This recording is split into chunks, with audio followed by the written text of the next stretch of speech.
Iran ইসরায়েলের যে যুদ্ধ হচ্ছে, এই যুদ্ধের মাধ্যমে আমরা কি শিক্ষা নিতে পারলাম? প্রত্যেক যুদ্ধের পিছনে একটা করে শিক্ষা থাকে। যেমন করে যুদ্ধ আমাদের জন্য ভয়াবহ বয়ে আনে, ঠিক তেমন করেই যুদ্ধ আমাদের জন্য একটা শিক্ষাও নিয়ে আসে। ইরান ইসরায়েলের যে সংঘাত, এই সংঘাতের পিছনে লুকিয়ে থাকা প্রকৃত শিক্ষা নিয়ে আজকে আলোচনা করব।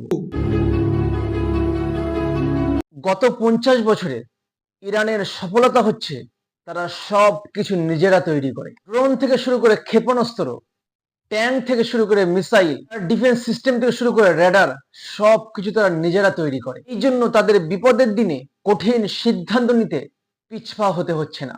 অন্যদিকে আরবের অনেক দেশ আছে, তারা কিন্তু বিলিয়ন বিলিয়ন টাকা খরচা করেছে সামরিক খাতে, তা সত্ত্বেও তারা কিন্তু কোনো একটা বড় যুদ্ধে অংশগ্রহণ করতে পারবে না।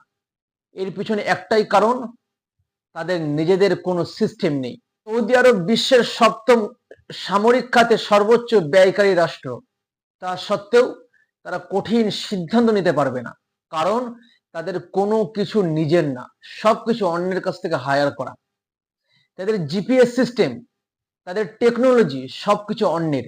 যখন কোনো অস্ত্র অন্যের দেশ থেকে কেনা হয়, একটা কঠিন শর্ত আরোপ করে, সর্বক্ষেত্রে এটাকে অ্যাপ্লাই করতে পারবে না, কারণ প্রযুক্তি তাদের হাতে নেই, কন্ট্রোল অন্যের হাতে আছে। এখানেই আগিয়ে আছে ইরান। ইরান বিগত 50 বছর ধরে নিজেদের মেধা খাটিয়ে সামরিক খাতে অনেক বড় বড় জিনিসপত্র তারা তৈরি করেছে, যার জন্য কঠিন সময়ে সিদ্ধান্ত নিতে তাদের কাউকে জিজ্ঞাসা করতে হচ্ছে না। এটা হচ্ছে বড় প্লাস পয়েন্ট। আমরা যদি পূর্বের ইসলামিক হিস্ট্রিগুলো দেখতে পাবো, তানারা ক্ষমতায় থাকার জন্য বা তানারা যুদ্ধ করার জন্য সর্বোচ্চ টেকনোলজি তারা কিন্তু ব্যয় করেছিল। সাহাবায়ে কেরামরা বলতে পারতেন, বদরের যুদ্ধে তো আল্লাহ সুবহানাহু ওয়া তাআলা ফারিস্তাদের মাধ্যমে জয়লাভ করিয়ে দিয়েছেন, তাহলে আমাদের অত যুদ্ধ করার দরকার নেই। কিন্তু না, খন্দকের যুদ্ধে তারা সর্বোচ্চ দিয়ে ঝাঁপিয়ে পড়েছে, তারা কিন্তু পিছপা হয়নি। অর্থাৎ নিজের যত টেকনোলজি আছে সেটা সর্বোচ্চ প্রয়োগ করা দরকার। শুধু তাই নয়, ইসলামের খলিফাদের আমরা দেখতে পাই, একটা সময় তুরস্ক যখন মুসলিমরা কবজায় নেওয়ার চেষ্টা করলো, সেই সময় তুরস্ক যে দেয়ালটা ভাঙার জন্য একটা বড় কামান মেরেছিল, সেই কামানটা ছিল সেই সময়ের সর্বোচ্চ টেকনোলজির হায়ে থাকা একটা বিষয় করেছে, মুসলিমরা সেটাকে ব্যবহার করেছে। অর্থাৎ মুসলমানরা কিন্তু টেকনোলজিতে পিছিয়ে ছিল না, বর্তমানের মুসলমানরা আমরা টেকনোলজিতে পিছিয়ে গিয়েছি। আমাদের দরকার নিজস্ব টেকনোলজি দিয়ে আগিয়ে যাওয়ার।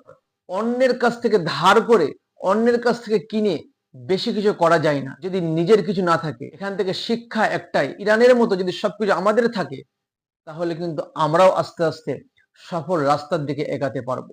এটাই আমাদের জন্য সর্বোচ্চ শিক্ষা।